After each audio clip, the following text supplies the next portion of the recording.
The United States should secure foreign markets for the purpose of trading and keeping a defense force that is capable of defending the trade routes.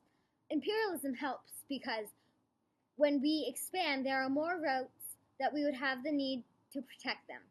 The trade route along the Panama Canal is a great example. We need to make sure that those trade markets are secure so we can exchange goods. The U.S. dug the Panama Canal for trade and less travel time. If we were to expand our nation, we would have a harder time protecting our land. We have a strong military, but not strong enough to protect multiple nations overseas. For example, we do not have a military large enough to protect the Philippines, Guam, and Puerto Rico. With more trade routes needing help, we would be in more danger if our military were to be spread throughout the world rather than just in one nation.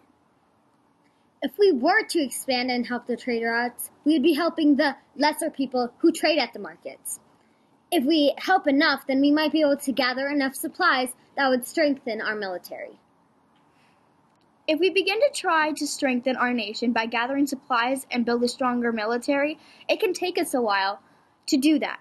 While we are trying to build a stronger nation, that makes us vulnerable, and it is more likely that we will be attacked, and then we will have a much harder time defending ourselves. That is a what-if question, not a fact. There isn't statistics that say if we gather materials to strengthen, then we will get attacked and perhaps die. It's always a good idea to think about what-if questions. It's better be safe than sorry.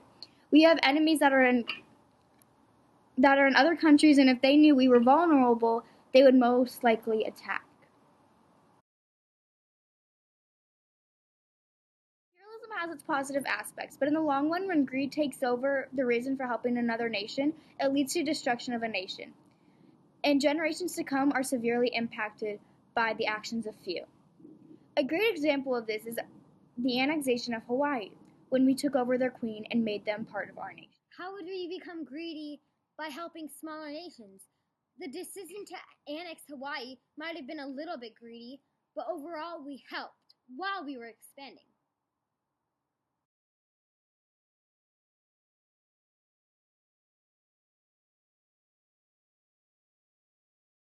The growing imperial power of other nations spurred the U.S. We want to compete with other nations for supremacy. It is a matter of the U.S. pride and its prestige. We want additional territory for more U.S. Navy and Army bases. The U.S. wants to be defended and wants to expand. We had war with many countries to gain their independence and their territory. That is what happened to the Spanish-American War. We wanted supremacy, and after the war we got the Philippines, Guam, and Puerto Rico, which helped us expand. With all the nations we already have, we could just build Navy bases there. U.S. is a vast nation, and there's plenty of natural resources and plenty of markets for goods. It does not make sense for us to fight for the Philippines because it's all the way by China. It would have been better to just put a Navy base there instead of completely taking it over. They wouldn't have let us put a Navy base there if we weren't in control of them. Did we ever ask them? No!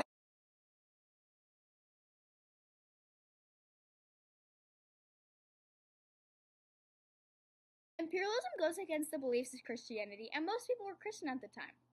Forcing people to follow suit is going against their religion.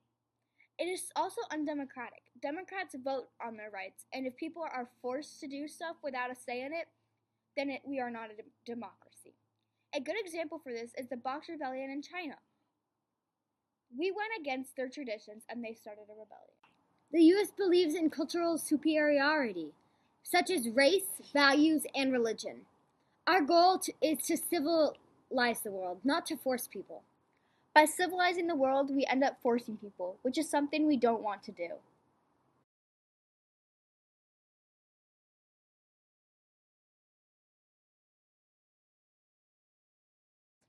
What we could do for other nations will not only help them, but it would help us, the United States, as well. When we conquered the Philippines, we gained new opportunities. With the Philippines, the U.S. had access to raw materials and other products that the U.S. couldn't produce. With all the new nations and their products, the U.S. economy will have a big boost. Obtaining valuable natural resources became a bone of contention between the developed countries, resulting in the political foul play. Even though we conquered the Philippines, they were probably very upset with us taking all of their valuable resources, and after a while, they would have most likely fought back. But they didn't. These are all just what-if scenarios. Imperialism brought increase in productivity, which means the need for new markets to expand into. The Philippines gained new trading markets because of imperialism.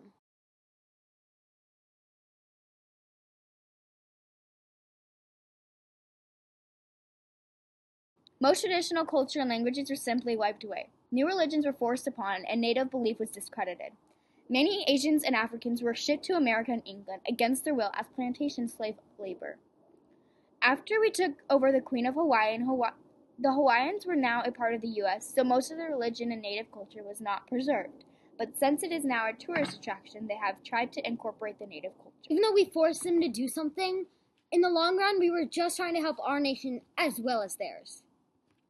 We could have helped our nation and their nation in a more civil way. I believe the way that we went about some things were not a very good way to get results.